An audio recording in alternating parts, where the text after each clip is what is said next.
ये है हरियापुर गांव, जहां मेहनत से जीने वाला हर कोई कुछ न कुछ बन जाता है। और इस गांव में था एक आदमी, रमेश, जो अपने मटन के स्वाद से मशहूर था। अरे रमेश भाई, कल का मटन तो गजब था। अरे भाई, बस आपकी दुआ है।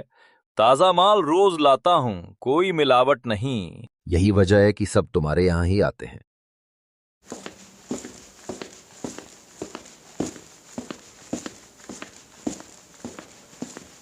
देखो पैसे भीड़ लगाई है, अब इसको सबक सिखाना पड़ेगा। भाई, ये रमेश तो दिन पर दिन मशहूर होता जा रहा है। अब लोग मेरे यहाँ आते ही नहीं। तो कुछ कर, पंचायत में शिकायत डाल दे, कह दे कि वो सड़ा मांस बेचता है। वाह रे दोस्त, तू तो अक्ल का बादशाह निकला।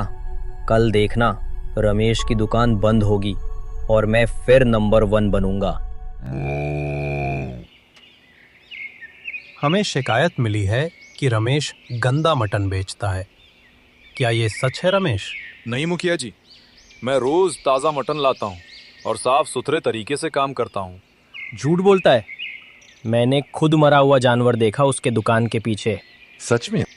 कौन जाने, सब पैसे का खेल है। जब तक जांच नहीं हो जाती, रमेश की दुकान बंद रहेगी।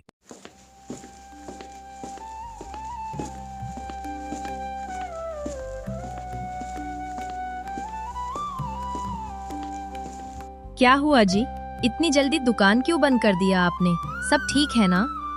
बाबूलाल ने झूठी शिकायत कर दी, कहा मैं गंदा मटन बेचता हूँ। पंचायत ने दुकान बंद कर दी।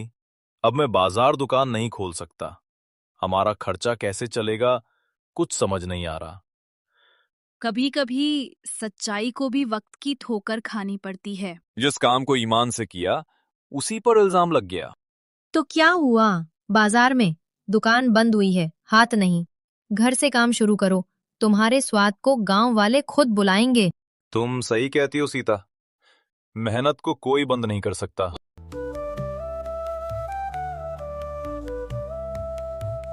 लोग आते जाते देखते हैं कि रमेश अपने घर के आगे ही ठेला लगाकर मटन बेचता है। लोगों को रमेश के मटन की खुशबू खींच लाती है।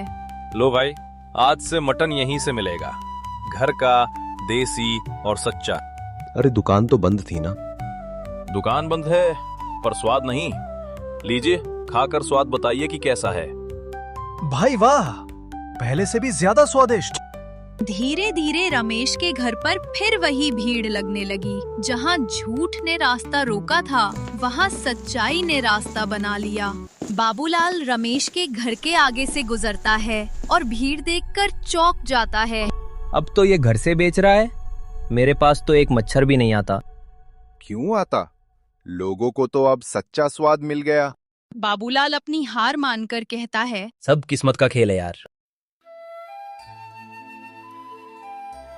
हमने जांच कराया और जांच के बाद ये साफ हुआ है कि रमेश निर्दोष है। बाबूलाल ने झूठी शिकायत की थी, इसकी सजा उसको मिलेगी और रमेश अपनी दुकान वापस बाजार में खोल सकता है। सच में रमेश अच्छा आदमी है। गलती सबसे होती है, पर मेहनत झूठी नहीं पड़ती। मुखिया जी, मैं आपसे विनती करता हो, बाबूलाल को माफ कर दीजिए। देखा आपने, सच में मेहनत की जीत हुई। सच्चाई को कोई नहीं दबा सकता। हाँ सीता, झूठ कुछ दिन चलता है, पर सच्चाई उम्र भर चमकती है।